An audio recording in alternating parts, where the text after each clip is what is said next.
wò ẹ̀jẹ̀ nǹkan àyà Adédayọ̀ Adéṣọlá àṣẹkù máyà máa ní o. Adéṣọlá Ọláyínká olówó orí rẹ̀ rírọ̀ mí níṣẹ́. Happy birthday to you Adéṣọlá àyàṣẹkù máyà ní o. Ó yá agogo máa dún kí ìlú mi máa lọ ní wẹ́rẹ́wẹ́rẹ́ kí fèrè mi máa lọ ní fẹ́rẹ́ńjógí. Ó ní nǹkan òní ni mo fẹ́ máa kí ní tààrà ọ̀tún Adéṣọlá Ọláyínká aya tó da ni. Ṣẹ́kù máyà Adédayọ̀ màrí rán mi níṣẹ́ ó ní kí n bá òun máa kí aya òun fún tọjọ́ òbí ẹ̀. Ọlọ́jọ́ òbí tòní Adéṣọlá Ọláyínká ò ní mòṣì tọmọtọmọ. Ìgbà alẹ́ arójú àwo ilé ajẹ tó da November 29 lọ́dọọdún òní dìbàjẹ́ láyéláyé. Ṣẹ́kù máyà Adéṣọlá àwọn rẹ̀ ò ní ṣá lójú ọmọ aráyé máa ṣàmì wìtìwìtì. Adéṣọlá púpọ̀ nínú àwọn èèyàn rẹ̀ wọ́n ti fi àdúrà ránṣẹ́ wọ́n ti fi àdúrà ọjọ́ ìbí ránṣẹ́ pàápàá jùlọ ọkọ àti àwọn ọmọ. Ayọ̀díméjì olówó Èkó àti Mọ́túnráyọ̀ ti débí pẹ̀lú àdúrà tó tọ́. Olúwaṣèyí MS Money Olúwadámiláre àti Ọmọgbọ́láwọ̀n náà ń kí màmá wọn lọ́jọ́ ìbí pé yóò jẹun ọmọ àjẹdálẹ́ nínú ọlá ńlá pẹ̀lú àlàáfíà.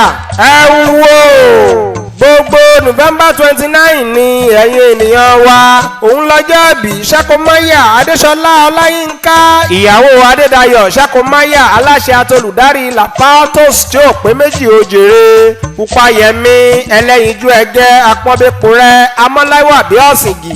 Ó yẹ máa bá mi ká lọ Ìtèlé nílé bàbá rẹ ni mo fẹ́ máa lọ pẹ̀lú oríkì tó ṣára ọ̀tọ̀.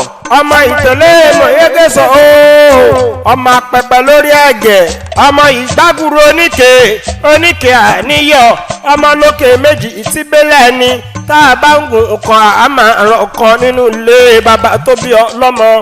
Adéṣọlá Ọláyínká ìwọ ni mo òkùnkùn ké sí. Ṣebí wọ lọmọ lóbi ìwọ ọkàn ẹ̀ bá ọ̀nà èyí tó fẹ́ tẹni àwọ̀ ọ̀sẹ̀rù ẹni èyí tí ò fẹ́ tẹni àwọ̀ ọ̀sẹ̀ bá ọ̀nà ẹranko búburú amóhunjẹ. Ṣebí wọ lọmọ òkè bù láṣẹ pọ́n ọmọ ìṣoṣù mọrin ọmọ agbódù ọmọ olódò ńgbòrò ọmọ nìkan jẹrin gbódù. Ọláyínká Adéṣọlá aya Ṣẹ́kù máyà ìwọ gọgọ ni mo òkùnkùn kí. Ìjẹ̀bú nìyá Ìjẹ̀bú ńlẹ́ ọmọ èrè ni wà ńlọ máa dúró máa dé ńlọ máa dúró mọ́ṣù ìpàdé jẹ ọmọ aládìyẹ ògògò màjà eléyìí tí ń fẹ́ yìnyín bí àwọ̀ jìngbìnjìngbìn ọmọ adìyẹ gorókù òpó léńlé ara òrókùn ara òradìyẹ ọmọ òun ṣe ní ọyọyọ ń yọ ẹyọ máa yọ ọmọ òun ti ń ṣe ní òde ìpani ọmọ dúdú ilé ọmọ bẹ́ẹ̀ ṣe níjọ́sí pupa tó mọ bẹ́ẹ̀ ṣe kúkú sí nílé. Adéṣọlá ò ní tẹ́ láyéláyé ẹni ẹlẹ́ni ò nígbà ṣe rẹ ṣe ọkọ tó fẹ́ ọ sílé Adédayọ̀ Sunday Ṣẹ́kù máyà ló ní kí n máa kí ọ fún tọjọ́ bí rẹ gbogbo November 29 lọ́dọọdún lọ́jọ́ bí Adéṣọlá Púpáyẹmí apọ́nbẹ́pọ̀rẹ́ àyàrè ò ní tẹ́ o ẹni ẹlẹ́ni ò nígbà ṣe ìrẹsẹ̀ ire owó ire ọmọ àti tàlàáfíà lábàá máa gbé títí dọjọ́ ayé gbogbo. Bí wọ́n bá wá bí yín wípé ta ló kọrin ewì sí yín létí ẹ bá mi máa sọ fún wọn wípé Ìdòwú iye ni Ìjẹ̀bú wọ́tọ́sáìdì lèmi kúkú ti wá ọmọ Ìwòpín Àjídàgan lèmi Ìdòwú ọmọ Ogun ń bàjọ́.